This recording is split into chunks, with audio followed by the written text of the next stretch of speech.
Your phone rings at 11:40 at night, and the number on the screen has too many digits to be anyone you know, and your first thought, the only thought, is that something happened to your daughter. You are Wendell Cutter, 34 years old, and you have been running on caffeine and transmission fluid since 6 that morning, and your hands are still black at the knuckles from a timing belt job that ran 3 hours over, and when you answer the phone, your voice comes out rougher than you mean it to. The woman on the other end does not say hello. She says your name like she has practiced it. Wendell Cutter, like she is confirming a fact before she is willing to believe it. You say yes, this is him, and you wait, because something in her voice tells you to wait, tells you that whatever is coming next is going to rearrange something in your life, and you have felt that particular silence before, the silence right before news, and your stomach drops the way it did the night your ex-wife told you she was leaving and not taking Marlo with her. The woman finally speaks again, and she tells you her name is Bryn Halloway,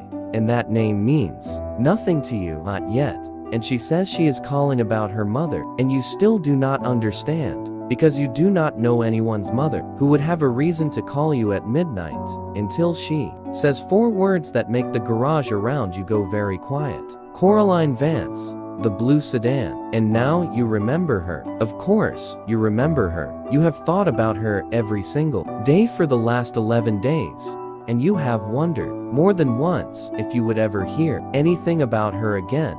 And some small, foolish part of you had already decided you would not, that she was one of those people who pass through a life and vanish, the way most people do. 3 weeks ago, an old woman in a rust-colored coat walked into your garage on a Tuesday morning, holding her car keys like they were something breakable, and she told you her car had stopped running on Route 9. Just past the feed store, and that she had walked the rest of the way because her phone had no signal out there, and she did not want to be a bother to anyone. You remember thinking she looked like she had not eaten a real meal in some time. You remember the way her coat hung off her shoulders like it belonged to someone bigger, someone she used to be. You remember that when you asked for her name she hesitated, just for a second, like she was deciding whether or not to give you the real one. Coraline. She said it the way people say a word they have not used out loud in a long while. You had Marlo with you that day because her school called about a half day and there was nobody else to pick her up, and she was doing her homework at the little desk in the corner of the shop. That used to be your father's desk, and she looked up at the old woman and smiled, the way 8-year-olds smile at strangers, without any suspicion in it at all. And something in Coraline's face changed. When she saw that smile, you noticed it. You did not understand it, but you noticed it. You towed the sedan in yourself, on your own dime, because your tow truck was the only one available, and the county tow company wanted $90 just to hook the chain. And you had $90, but you needed it for Marlo's dentist appointment on Thursday, and you told yourself it was fine, you would just do it yourself. It was 15 minutes out of your day. When you got the car up on the lift, you found more wrong with it than a woman traveling alone should ever have to deal with. The alternator was dying, slow, the kind of dying that takes weeks and then all at once takes everything. The brake pads were down to metal. There was a crack in the serpentine belt that could have snapped on any highway, at any speed, at any moment, and you stood there under that car for a long time, just staring at it, doing the math in your head.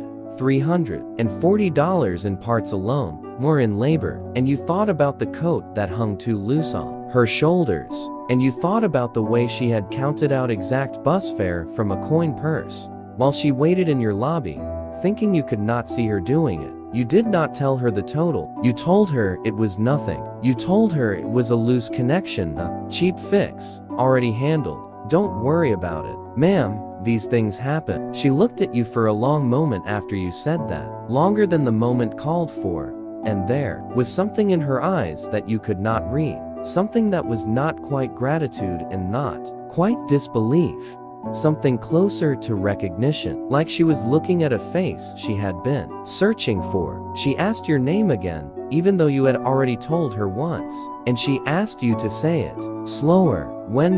Wendell Cutter. She repeated it back to herself, quiet. And then she thanked you in a voice that cracked in the middle of the word, and she left. And you watched her drive off in that fixed-up sedan.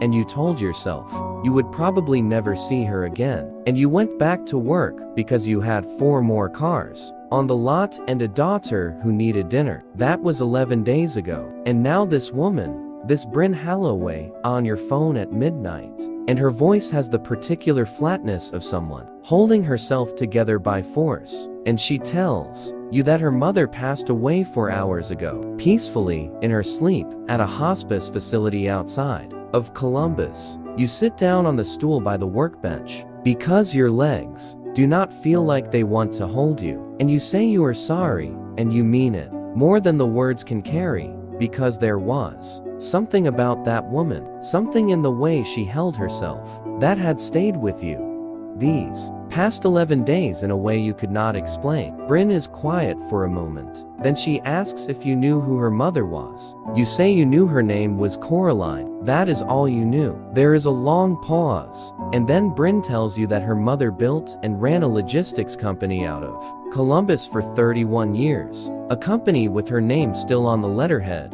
A company now worth more money than you will make in 3 lifetimes of turning wrenches. And that her mother had not driven that sedan out of necessity. She had driven it because 2 months earlier she had been diagnosed with a condition that was going to take her sight and her memory in pieces, slowly, and she had made a decision that before either of those things happened, she was going to drive the back roads of 3 states, alone, in a plain car, wearing plain clothes, and see how the world treated a woman who looked like she had nothing. You do not say anything. You cannot. Bryn tells you that in 2 months, her mother had broken down 11 times, on purpose, sabotaging small things herself, a loose belt here, a disconnected wire there, testing mechanics, testing strangers, testing the version of the world that exists when nobody thinks you are watching, when nobody thinks you have anything to give back.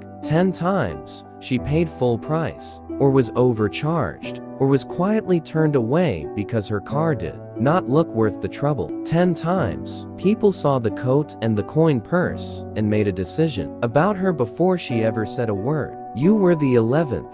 Bryn's voice changes, then gets thinner, and she tells you that her mother came home the night she met you and sat at the kitchen table until 2 in the morning, writing in a leather notebook she had kept hidden for weeks, and that when Bryn finally asked her what she was writing, Coraline only said one name over and over, like she was trying to make sure she would not forget it once the disease took hold. Wendell Cutter. Wendell Cutter, you ask, because you cannot stop yourself. Why? Why did one name matter so much? Why did an 11th stranger on a rest stop shake something loose in a woman who had built an empire out of cold arithmetic and hard decisions? Bryn is quiet again, and when she speaks this time, her voice does not sound like a CEO's voice anymore. It sounds like a daughter's. She tells you that 30 years ago, Coraline had a son, an older brother Bryn never got to meet, because he died at 19 on a stretch of highway, not 40 miles from where your garage now stands, when the car he was driving broke down in the cold. And the man who owned the only garage in town took one look at his beat-up jacket and his empty wallet and told him he would have to come back with cash before anyone touched it. The boy tried to walk the rest of the way home in a snowstorm that came in faster than anyone expected. He did not make it. Bryn tells you that her mother spent 30 years believing that a single act of decency, one hand extended without a price tag on it, could have saved her son's life, and that she never stopped looking for the version of the world where that hand exists. You're looking at the desk in the corner of your shop while she says this. The one that used to be your father's, the one where your daughter does her homework, and you understand, all at once, with a kind of weight that presses down on your chest, that this is not a coincidence. Phone call. This is not simple gratitude. This is 30 years landing on one Tuesday afternoon.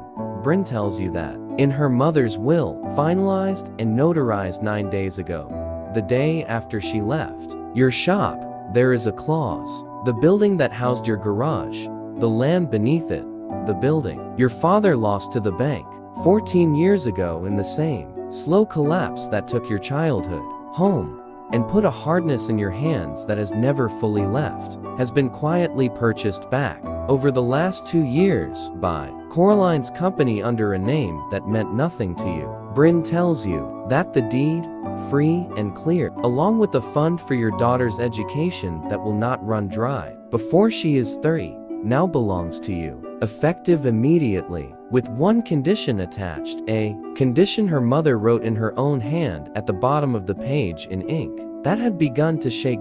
Name it after him. You ask, quietly, who? Bryn tells you her brother's name was Elias. You sit in your cold garage at midnight with your daughter, asleep in the apartment above the shop, and you think about a woman in a rust-colored coat counting exact bus fare into her palm, about the crack in her ex-serpentine belt she likely put there herself, with her own hands, about a boy who walked into a snowstorm because no one would help him without proof he deserved it.